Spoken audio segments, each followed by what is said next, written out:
Hey, I'm glad you found this video. My name is Ben Foote. I'm committed to be mayor of Ottumwa, Iowa, and today we're talking about all citizens of Ottumwa, Iowa's favorite subject. Now, there may be a little sarcasm, but I don't think so. I think this is one thing that has been a thorn in our side for quite some time. And so I think we just need to talk about it, and that's streets.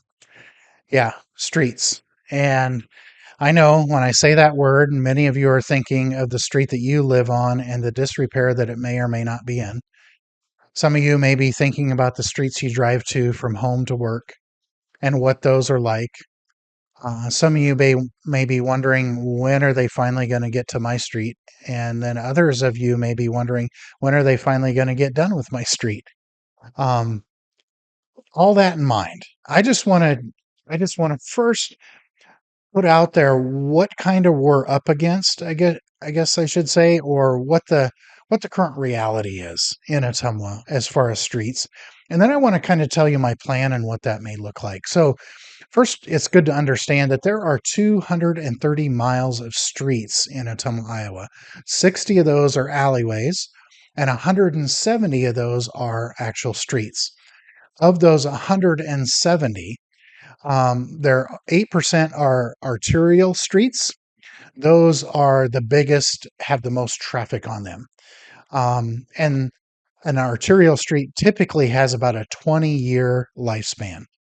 Then there's collector streets. Those are kind of in between. There's 12% of the streets of those, and they have about a 30-year lifespan. And then there's the local streets. Those are typically in residential areas. Many of you may live in a home that is on a local street. Those have the lightest amount of traffic, less industrial traffic. Um, that's, of course, 80%. Most of the streets are those. Those have a 40-year lifespan. I know some of you may be thinking, how long's it been for mine? Because it seems like it's been 60. I get it. We'll get to that. Hold on a second. There's really two major types of street construction in order to replace our streets. Two different major methods. One is concrete for everything. We've seen a lot of street renovations and street replacements using this method. It's very good. It's very smooth. It's very known. It's beautiful when it's all done. Here's the typical, and I'm using data based off of the last two or three street projects that the city of Ottumwa has done. Um, they range anywhere from $2.5 million to $4.5 million per mile. If you want to do the math, I'll let you do that.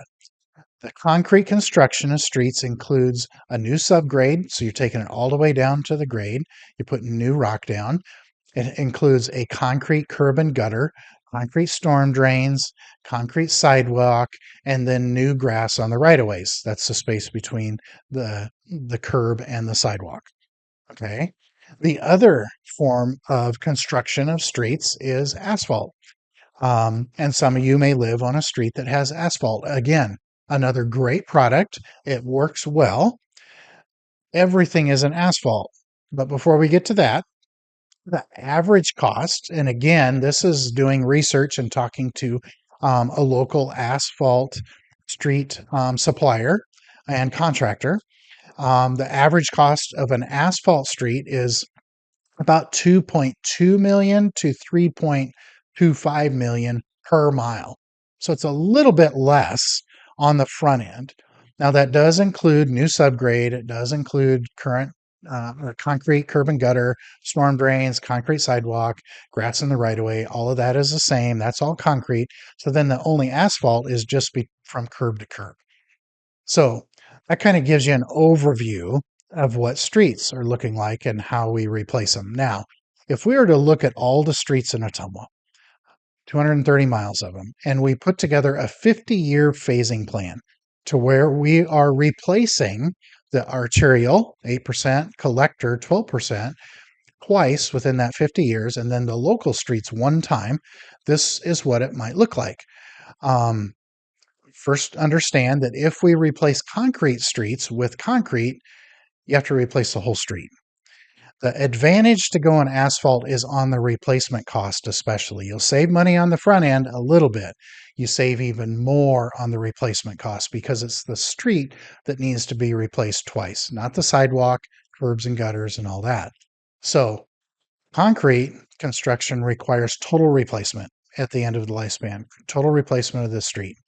Asphalt requires only a partial replacement of the street, and that's just the top of the street only. And so, with that in mind, the cost of street replacement for concrete in a 50-year plan would be much higher than asphalt.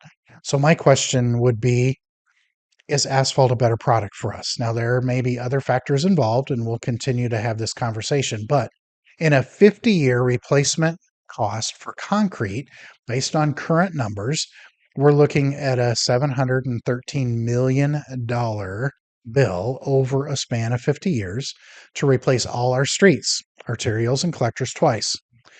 If you go asphalt, you're looking at a 50-year cost of $473 million. 713 to 473. Pretty significant difference.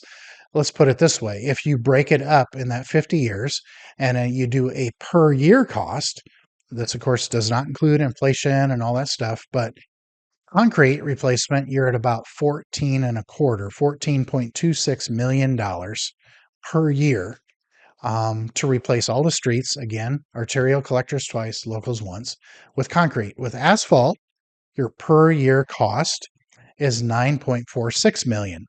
That's a significant difference in the yearly budget. Here's where the kicker comes in.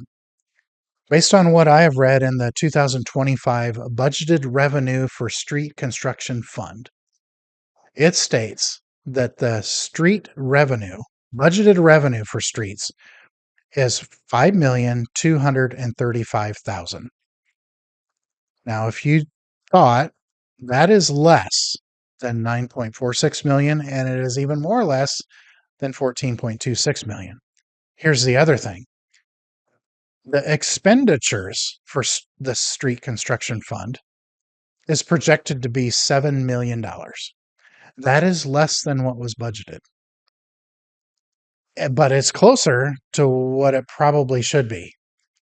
So those are things that we need to really talk about and ask some questions. Ask some questions of our city officials is how can we bridge this gap? I'll put this out there. I know one way I do not want to see this bridge gapped, and it's higher taxes. I don't want that. I do not want that. So how do we bridge the gap? What are things that we can do to help bridge that gap? And speaking of bridges, here's another couple things that we need to consider that'll happen within the next 50 years. They will happen. One, Jefferson Street Bridge. That's an old historic bridge. It's beautiful. I love that bridge. It's going to need to either be replaced or abandoned due to the structural load certification. It happens every, I'm going off the top of my head, maybe 8-10 years. It happens every 5 years, I think. And then lately they've been saying, yeah, you're probably good for another 10. They've been saying that for over 15. There will come a day where they say, no, this no longer meets load certification. You're going to have to replace it or abandon it. The other thing that this doesn't consider is if we need additional streets for new development.